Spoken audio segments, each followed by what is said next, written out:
Hi friends, welcome back to our channel smart talks. అరటి పండుతో ఇలా చేస్తే చాలు, మీకు ఇష్టమైన వారు, మీరు ఎవరినైతే ప్రాణానికి ప్రాణంగా ప్రేమిస్తూ ఉంటారో అలాంటి వాళ్ళు మిమ్మల్ని పూర్తిగా అవాయిడ్ చేసేస్తూ ఉంటారు.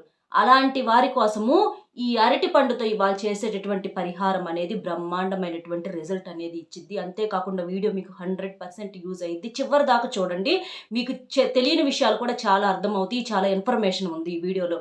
చాలా మంది కూడా ఏంటంటే, అది అబ్బాయిలు అవ్వచ్చు, అమ్మాయిలు అవ్వచ్చు, మనం ఎవరినైతే కావాలి కావాలి అని చెప్పేసేసి అనుకుంటా ఉంటామో వాళ్ళు మనల్ని ఏంటంటే పూర్తిగా అవాయిడ్ చేసేస్తూ ఉంటారు. అంటే పూర్తిగా పక్కన పెట్టేస్తూ ఉంటారు. మనం ఎంత ప్రేమను చూపిస్తుంటే వాళ్ళకి అది మనము అంత అలుసుగా కనిపిస్తాం అనమాట. అంటే చులకనగా కనిపిస్తాము. మిగిలిన వాళ్ళందరి దగ్గర పొగరుగానే ఉంటారు. కానీ మనం ఎవరినైతే ఇష్టపడుతున్నామో వాళ్ళ దగ్గర మాత్రం ఏంటంటే లొంగిపోతారనమాట. అంటే వాళ్ళు మాట్లాడినా మాట్లాడకపోయినా మళ్ళీ పలకరించుకొని వీళ్ళే యువతల సైడ్ నుంచే మళ్ళీ వాళ్ళే పలకరించుకోవటం, వాళ్ళే ఫోన్లు చేసుకోవటం, వాళ్ళే మెసేజ్లు చేసుకోవటం.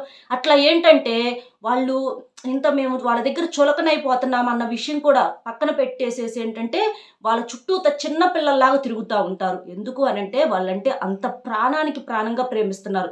మేము ఇలా బిహేవ్ చేస్తున్నాం ఏంటన్న సంగతి కూడా వాళ్ళు పట్టించుకోరు. అయ్యో మేము చులకనైపోతామే, అందరి దగ్గర పులుల్లాగా ఉంటున్నాము, వీళ్ళ దగ్గర ఏంటి పిల్లుల్లాగా ఉంటున్నాము అన్న విషయం వాళ్ళకి అసలు అది కూడా అంత దూరం కూడా ఆలోచించరు.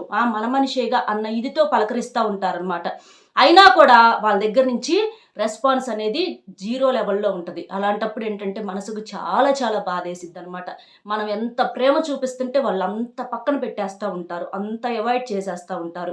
అలాంటి వాళ్ళ కోసం ఈ పరిహారం అనేది బ్రహ్మాండంగా పనిచేసిద్ది. ఇక్కడ అరటి పండు అని ఎందుకు చెప్పాను అనంటే, అరటి చెట్టు అంటే దేవతా వృక్షము. మనకు దేవతా వృక్షాలు ఏవేవైతే ఉంటాయో, వేప చెట్టు అవ్వచ్చు, రావి చెట్టు, ఇలా అరటి చెట్టు, మనకి ఇవన్నీ ఏంటంటే దేవతా వృక్షాలు అనమాట. ఈ అరటి పండుతో చేసేటటువంటి పరిహారం ఏంటంటే మనకు బ్రహ్మాండమైనటువంటి రిజల్ట్ ఇచ్చిద్ది. అరటి పండులో కూడా మనకేంటంటే సాక్షాత్తు దేవతలు కొలువై ఉంటారనమాట. అరటి చెట్టు ఎవరింట్లో అయితే పెంచుకుంటా ఉంటారో వాళ్ళకి చాలా వరకు కూడా శుభంగా ఉంటదన్నమాట.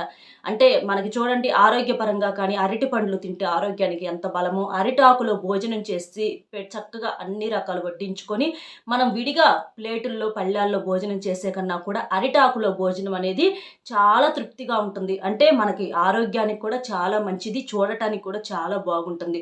అలా అరటి చెట్టును అట్లా తాకి నమస్కారం చేసుకున్నా కూడా మనకేంటంటే తెలిసి తెలియక చేసినటువంటి పాపాలు కానీ, దోషాలు కానీ, కర్మలు కానీ ఏమన్నా ఉన్నా కూడా తొలగిపోతాయి అనమాట. అందుచేతనే ఇక్కడ అరటి చెట్టు అనేది చెప్పడం అనేది జరిగింది. మీకు ఇంట్లో అరటి చెట్టు ఉన్నా పర్వాలా, లేకపోతే మీకు తెలిసిన వాళ్ళు ఎవరన్నా ఇళ్లలో అరటి చెట్టు ఉన్నా పర్వాలా, మీరేం చేస్తారంటే ముందుగా ఒక చెంబుడు నీళ్లు తీసుకొని ఆ చెంబుడు నీళ్ళల్లో పసుపును వేసేసి ఆ పసుపు నీళ్లు అరటి చెట్టుకు పొయ్యాలి.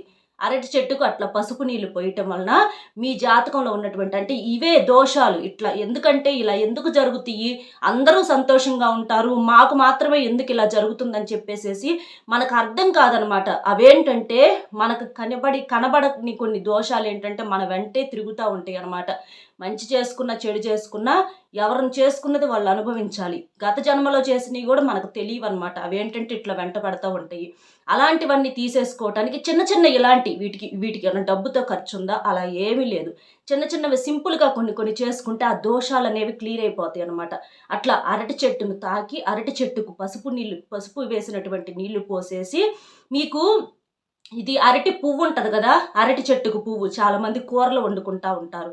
అలాంటి అరటి పువ్వును మీరేం చేస్తారంటే ఎవరికన్నా దానంగా ఇవ్వండి. అది ఏ రోజైనా పర్వాలా, ఎవరికన్నా దానంగా ఇవ్వండి.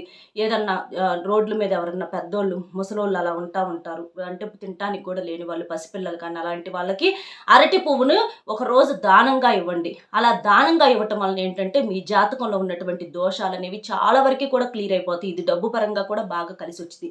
ఒకవేళ అరటి పువ్వులు ఎక్కడ దొరుకుతున్నాయి అక్క అని చెప్పేసేసి డౌట్ మీకు వస్తే కనుక ఒక అరడజనో లేకపోతే ఒక డజనో అరటి పండ్లు కొనేసేసి వాళ్ళకి దానంగా ఇవ్వండి. ఎవరైతే బాగా ఇబ్బందుల్లో ఉంటారో అలాంటి వాళ్ళకి ఎవరికైనా సరే, అబ్బాయిలైనా అమ్మాయిలైనా భార్యాభర్తలైనా ఎవరైనా సరే, మీకు ఎవరైతే సమస్య ఇబ్బంది పడుతున్నారో వాళ్ళు ఒక అరడజనో ఒక డజనో అరటి పండ్లు ఏముందండి సింపుల్, ఎవరికన్నా దానంగా ఇవ్వటం వలన ఏంటంటే అరటి పండ్లు సకల దోషాలు సకల పాపాలు కూడా తొలగిపోతాయి అన్నమాట.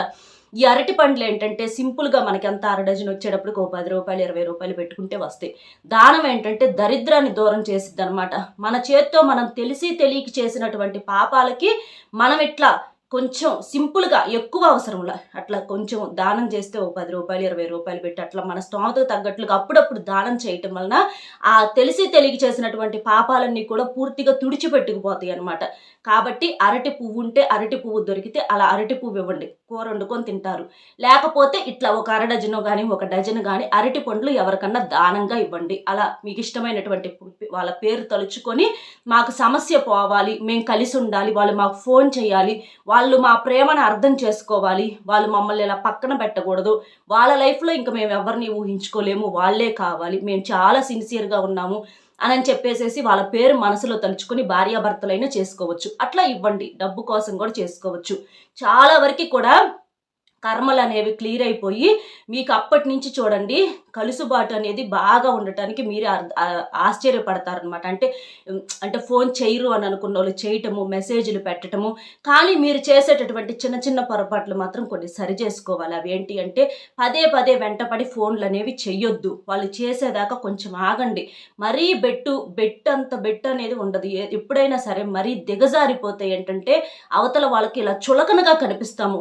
మనం ఎంత గొప్ప వాళ్ళమైనా కావచ్చు, కానీ మరీ మన విలువని మరీ కొంతవరకు అయితే ఓకే, కానీ మరీ కొంతమంది ఏంటంటే మరీ దిగజారి వెంటబడతారు. అలా చేస్తే వాళ్ళకి ఏంటంటే కరువులో ఉన్నట్లుగా కనిపిస్తారు. ఎప్పుడైనా సరే ఒక మనిషికి ఇంకో మనిషి ఎప్పుడు కూడా కరువులో ఉన్నట్లుగా కనిపించకూడదు. ఆ కరువులో ఉన్నట్లుగా అర్థమైతే ఏంటంటే వాళ్ళు ఇట్లా అశ్రద్ధ చేస్తారనమాట. మనం ఏంటంటే మనకేమో వాళ్ళు హైలో కనిపిస్తారు, మరి వాళ్ళు అలా బెట్టిగా ఉండటానిగా మరి మనకి వాళ్ళు అంత గొప్పగా కనిపిస్తున్నారు. మరి మనం కొంతలో కొంతైనా మనం కూడా బెట్టుగా మన విలువను మనం కాపాడుకోవాలి, వాళ్ళు మన దగ్గరికి రావాలి అని అంటే మనం ఇంత దిగజారిపోయి వెంటబడుతుంటే వాళ్ళు మన దగ్గరికి ఎట్లా వస్తారు? ఒక్కసారి మీరు కూడా ఆలోచించండి. సపోజ్ మన ప్లేస్లో వాళ్ళనే కాసేపు ఊహించుకుందాం, వాళ్ళు కూడా ఇట్లాగే దిగజారి మన చుట్టూతో తిరుగుతూ ఉంటారు. అలాంటి వాళ్ళని మీరైతే యాక్సెప్ట్ చేస్తారా? అది కూడా మీరు గమనించండి. ఎప్పుడైనా సరే కొంచెమన్నా బెట్టుగా ఉండాలి. మరీ మొండిగా ఉంటే కాస్తో కూస్తో బతివిలాడుకుంటాము, అంతేగాని మరీ దిగజారిపోతే ఏంటంటే మనిషికి విలువ అనేది తగ్గిపోయింది. ఆ మనిషికి ఏంటంటే మన మీదంటే ఒక రెస్పెక్ట్, ఒక గౌరవం అనేది ఉండాలి అని అంటే అది మనం కొంచెం కంట్రోల్లో ఉండాలి. ఆ కంట్రోల్లో ఉన్నప్పుడే వాళ్ళకి అర్థమైద్ది. మరీ అప్పటికి కూడా అర్థం కాలేదనుకోండి, అలాంటి వాళ్ళు మిమ్మల్ని ప్రేమించట్లేదని అర్థం చేసుకోవాలి. అలాంటి వాళ్ళ కోసం మీరు ఎన్ని చేసినా కూడా ఇక వేస్టేనమాట. రారు వాళ్ళు ఇక మీకు ఎన్ని చేసినా కూడా. మనసులో లేనిది అదే అంటారు, కడుపులో లేనిది కాళ్ళ మీద పడితే రాదు. ఎవరన్నా చెప్తే మీరెంత ప్రేమిస్తున్నారా, మీరు సిన్సియర్గా ప్రేమించారు కాబట్టి మీరు ఎంత తపన పడుతున్నారు, వాళ్ళకు కూడా ఆ తపన అనేది రావాలి. అది వాళ్ళకి రాకపోతే మనం తెప్పించేది కాదు, ఇంకొకరు ఎవరి నుంచి చేత తెప్పించేది కాదు. మన ప్రయత్నం, మన వంతు. ఆ ప్రతిఫలం అనేది ఆ దైవ నిర్ణయం. వాళ్ళ కడుపులో లేని మనం ఏం చేసినా రాదు. అలాంటి వాళ్ళని ఇక వదిలేసేయటం తప్ప చేసేదేం లేదు. బలవంతంగా తెచ్చి పెట్టుకున్నా కూడా 4 రోజులు ఉంటారేమో, 5వ రోజైనా వెళ్ళిపోతారుగా. అది కూడా మీరు ఆలోచించండి ఒక్కసారి. ఎందుకంటే వాళ్ళ మెంటాలిటీస్ మీకు అర్థమవుతాయి అనమాట. ఏదైనా సరే మనిషికి అవతల 2 చేతులు కలిస్తేనే చప్పట్లు. ఒక సైడ్ నుంచే పోరాడితే అది ఎప్పటికీ కూడా జరగని పని. భార్యాభర్తలు అంటారా సర్దుకుపోవాలి. ప్రేమించుకునే వాళ్ళు వేరు, భార్యాభర్తలు వేరు. భార్యాభర్తలు అన్న తర్వాత వాళ్ళకు 100 రకాల సమస్యలు ఉన్నా సరే వాళ్ళు సర్దుకుపోవాలి. ఎందుకంటే మిమ్మల్ని చూసి సొసైటీ అనేది ఆధారపడి ఉంటుంది కాబట్టి భార్యాభర్తలు మాత్రం తిట్టుకున్నా కొట్టుకున్నా సర్దుకుపోవాలి. ఒకరికొకరు అర్థం చేసుకోవాలి. ఎందుకు అనంటే ఒకరి జీవితాలు ఒకరికి వచ్చేసారు, మీ ఇద్దరు వేరు కాదు ఒకటి, కాబట్టి మీ ఇద్దరు సర్దుకుపోవాలి. ప్రేమించుకునే వాళ్ళకి ఈ మాటలు అనేవి నేను చెప్తున్నాను అనమాట. ప్రేమించుకునే వాళ్ళు నిజంగా వాళ్ళు మిమ్మల్ని ప్రేమిస్తున్నారా లేదా అనేది మీరు అర్థం చేసుకోండి. అర్థమైంది కదా? ఇట్లా అరటి చెట్టుకి కాస్త పసుపు నీళ్లు పోయటము, కాస్త అరటి పువ్వు ఎవరికన్నా కుదిరితే మీకు దానం చేయటము, లేకపోతే ఇట్లా ఒక ఒక డజను అరటి పళ్ళు కొనేసేసి ఎవరికన్నా వాళ్ళ మనసులో వాళ్ళ పేరు తలుచుకొని మేము కలవాలని చెప్పేసేసి దానంగా ఇవ్వటము. ఇట్లా లేకపోతే చిన్నపిల్లలు, పసిపిల్లలకి ఎవరన్నా ఉంటారు కదా, అట్లాంటి పిల్లలకు కూడా మీరు ఇవ్వటం వలన చాలా వరకు కూడా మీకు మంచి జరుగుతుంది. సకల దోషాలు కూడా పోయి ఈ పరిహారం అనేది చాలా యూజ్ అయ్యిద్ది. కానీ పరిశుభ్రంగా ఉండి చేయండి, నియమాలతో చేయండి. ఎట్లా పడితే అట్లా చేయొద్దు. ఎవరికన్నా ఇచ్చేటప్పుడు కూడా మనం ఏంటంటే దైవంతో సమానం తీసుకునేవాళ్ళు. అలా మనం శుభ్రంగా పరిపూర్ణమైనటువంటి మనసుతో ఇవ్వాలి. అంతేకాని ఎలా పడితే అలా ఎప్పుడు కూడా ఇవ్వకూడదు. అది కూడా మీరు గమనించండి. అర్థమైంది కదా? వీడియో నచ్చితే ఒక చిన్న లైక్ ఇచ్చి సపోర్ట్ చేయండి. మీరు లైక్ చేయటం వల్ల వీడియో ఇంకొంతమందికి రీచ్ అయ్యి వాళ్ళు కూడా తెలుసుకునేటటువంటి అవకాశం అనేది ఉంటుంది. అలాగే మీకు తెలిసిన ఫ్రెండ్స్కి కూడా షేర్ చేయండి. చాలా మంది కూడా అక్క మీకు తెలిసిన గురువు గారు ఎవరన్నా ఉంటే చెప్పండి అని అడుగుతున్నారు. ఇప్పుడు నేను చెప్తున్న గురువు గారు చాలా నమ్మకమైన గురువు గారండి. ఎన్నో పూజల రూపంలో, పరిహారాల రూపంలో మన సమస్యకి ఉన్నది ఉన్నట్లుగా చెప్తారు. మీకు ఎలాంటి సమస్యలు ఉన్నా సరే, ప్రేమ, పెళ్లి, ఉద్యోగం, రాజకీయం, విదేశీ ప్రయాణం, డబ్బు నిలకడలేకపోవటం, భార్యాభర్తల మధ్య గొడవలు, అప్పుల బాధలు, ఆస్తి తగాదాలు, చెడు అలవాట్లు మానలేకపోవటం, మానసిక సమస్యల నివారణ, సంతాన సమస్యలు, వివాహం కాకపోవటం, ఇలా ఒక్కొక్కరికి ఒక్కొక్క సమస్య అనేది ఉంటుంది కదా. మీకు ఎలాంటి సమస్యలు ఉన్నా సరే 100కి 100% పరిష్కారం అనేది దొరుకుతుంది. నేను కూడా చిన్న చిన్న సమస్యలకు పరిష్కారం అనేది పొందాను గురువు గారి దగ్గర. గురువు గారి నెంబర్ అనేది ఇక్కడ షేర్ చేస్తున్నాను. నెంబర్ వచ్చేసి 8328334329.